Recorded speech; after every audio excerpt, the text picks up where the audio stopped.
Tim, what do you think is really valuable about mission stories in each map? You know what? Mission stories are interesting in Hitman because they've evolved over time what they mean. Like in Hitman 1, they were called opportunities, and they were more like ways to get to a place often. Sometimes it was just how to get into like the tunnels in Marrakesh, and sometimes it was how to isolate a target. But as of recent times, they've turned into mission stories, and they've become a lot more about like usually how to isolate a target or how to get very close to it. And I think mission stories themselves, if you play all of them, the goal is now to like give you a pretty decent understanding of the lore of each map. If you're not the type of player to play through incessantly over and over and over and do every challenge. It's just if you play these 3 mission stories, you will understand pretty much the main like plot beats of each map. Definitely like the that's become the goal. Yeah. And I think it's changed over time into that. And that's why you have 19 or whatever mission stories in Sapienza, you have 3 in Chongqing or something. Or Chongqing. That's why it's different. Yeah. And I think that's been like a running theme throughout the whole series. Like obviously you start with Codename 47. Yeah. I think just about all the levels in that game only had one mission story or opportunity. Like, there's a way to do things. Yeah. And it was obviously very, very cryptic. There was no hand-holding whatsoever. But as the series has progressed, it's become more and more player-friendly, and particularly with this latest trilogy where you actually have the option in the in-game menu to turn on not only like mission guidance, but you can actually select how thorough it is. You can have minimal assistance or you can have full assistance. So markers screen, which tells you exactly where to go. Yeah, precisely. Some people complain about, but I think it's good for some players who maybe they're more like the Absolution style, like Xavier was saying before. You just like being guided. Yeah. That's what they find fun. I didn't see why you would get rid of something like that. Yeah. Because it's not like hardcore Hitman gameplay. It's like, no, that gets more players in. I think it's good. It is good. And I really like the fact that in this final entry of the trilogy, they've like taken, obviously they do have that guidance feature for some of the mission stories, but for others they don't, such as such as the nightclub owner in Berlin and the lawyer in Mendoza. The lawyer, who like talks about each different like assassinations. Yeah, I can vaguely remember. Yeah. Anyway, going back, I'll just add quickly. They've gone into more of the 3 mission stories that are sort of marked in the missions are far more. They're the ones you need to play to understand the plot fully. But there's a lot of unmarked mission stories now, which may be sort of related to challenges, but you need to find them. Hitman 3 is a lot more blood money style, where you sort of figure it out and we'll give you a few tips along the way. Yeah, which is really, really cool. Yeah. The other thing that I noticed and admire about the way that they implemented these opportunities is the fact that, for me at least, the way that I approach them is I like having fun trying to find out which one they considered, by they I mean IO, they considered canon. Because obviously we know that there's one specific kill in each location that will more than likely be the canon kill for that target moving forward. And I love trying to figure out which one. Usually it's the most accidental and maybe over dramatized one.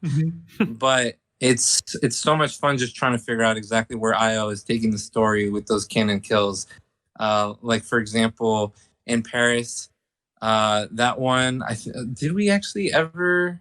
Yeah, I think the stage falling on Novikov is the canon kill for him, I think. And it's named after that kill, so it would make sense. Yeah.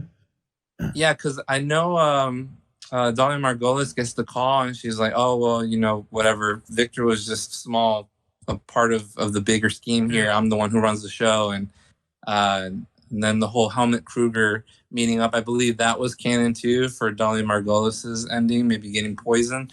But it's just always fun just trying to find out exactly how these targets are canonly killed in the series, and just the fact that they give you a choice of so many different ways and so many different opportunities. But I feel like as soon as you enter a mission, they kind of steer you in that main canon kill. Like the first opportunity that kind of arises is more than likely typically the one that they're kind of saying, all right, this is basically how we want Agent 47 to take out the target. And if you want to go down that route, awesome. If not, if you find a more creative way of doing it, it's all yours. And I just love that about each installment of this trilogy. But I do have, if we get on that, I do have like a favorite mission story or opportunity from 1, 2, and 3 separately that I could summarize really quickly. Yeah, if you like. Go for it, yeah. For Hitman 1, my favorite was the Silvio Caruso mission story, as well as the Francesca DeSantis one. With Silvio Caruso, I love the one where you just make him go absolutely mad and insane, thinking that his mom is still alive or a ghost or some sort of, like she's lurking around and making things turn on and noises. And that's my favorite one because he just faints and you're just like, okay. Silvio Caruso is such a complex character when you really get to, do the whole therapy session with him and you find out just how traumatized he was with his mother's relationship. And then I love Francesca DeSantis's mission story because the one that I like is where you dress or you take the disguise as the golf instructor and her romantic fling, and then you meet up with her. And you're just sitting in the shadows, and she's like, "Wait, is that you?" And it's just like, "Oh my God, it's not you!" And it's just funny because I feel like out of all of them, Francesca DeSantis was probably like the least vindictive. I think she was just kind of like a wrong place, wrong time type of thing, and unfortunately, she had to be a target for 47. But I love that from Hitman 1. I thought that was a really fun mission story. And then for Hitman 2. My favorite from that one is the Kashmirian in Mumbai. I just love, I love how you can manipulate that to your advantage, and it's so epically done because you're basically helping out another assassin, and he's just not very good. So Agent 47, he's just like, here, let me fix your sight for you. Let me, put the gun where it's supposed to be aimed, and it's hilarious. Although the Kashmirian has a very, very good sense of style because that's one of my favorite disguises or suits in the game.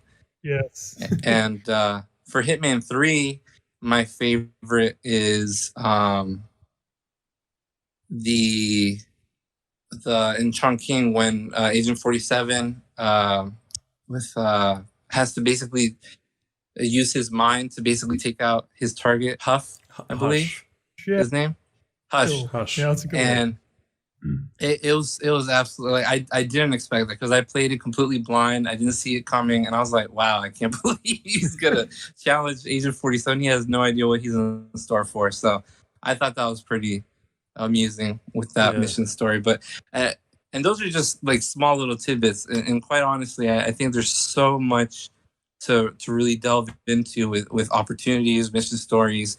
And it's just fun. Like I know some people think it's very handholdy, but I feel like it fleshes out the story for you a lot better than taking the reins. Yeah, absolutely. And I think I agree wholeheartedly with your point about the rich backstories to particularly Silvio Caruso. Like I actually forgot about that whole subplot of him like being terrified of his mother and having developed some kind of personality disorder from the trauma of it all. And I think it's he's actually afraid of women. I think that's the like he that's a repercussion. But just phobia, I think it is. Yeah. So that's just his mother had the gardener, I think, sleep with his high school prom date or something like that, and I was just like, oh my gosh, it's really deep. Really, really deep. And And I concur with the Kashmirian as well. I like just about any mission story where you can create a proxy kill. I just huge fan of. So yeah, well, Tim, what was your favorite mission story from the trilogy? There's quite a few. You've already mentioned lots of them, Xavier. There's one in Mendoza, which I don't want to spoil here, just in case anyone hasn't played it, because it's so good. But it involves proxy kills, and it's if you follow the Corvo Black and winemaker story, a mission story, to the as far as you possibly can, because there's lots of that one's similar to the Kashmirian. There's lots of alternate ways you can like do different things, wormholes you can go down. Yeah, branching paths and like ways you can do stuff. But if you push that thing all the way to the end as far as you possibly can, you can kill both targets via proxy in probably the best proxy kill in the series by the last one. Can't wait. To me, it's equal with the.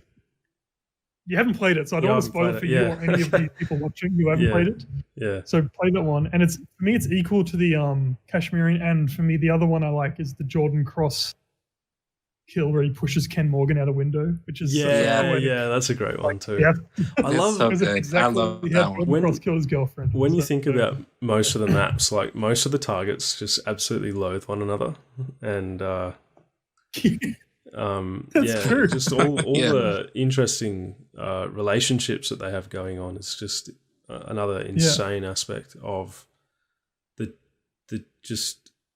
I'm trying to think of the right word. Just the incredible or astonishing scope to which IO have crafted the storytelling within this trilogy. It's just on so many levels. Like, and I feel it's not just the mechanics that are working on a clockwork, it's also the stories as well. They all interconnect in interesting ways. Yeah.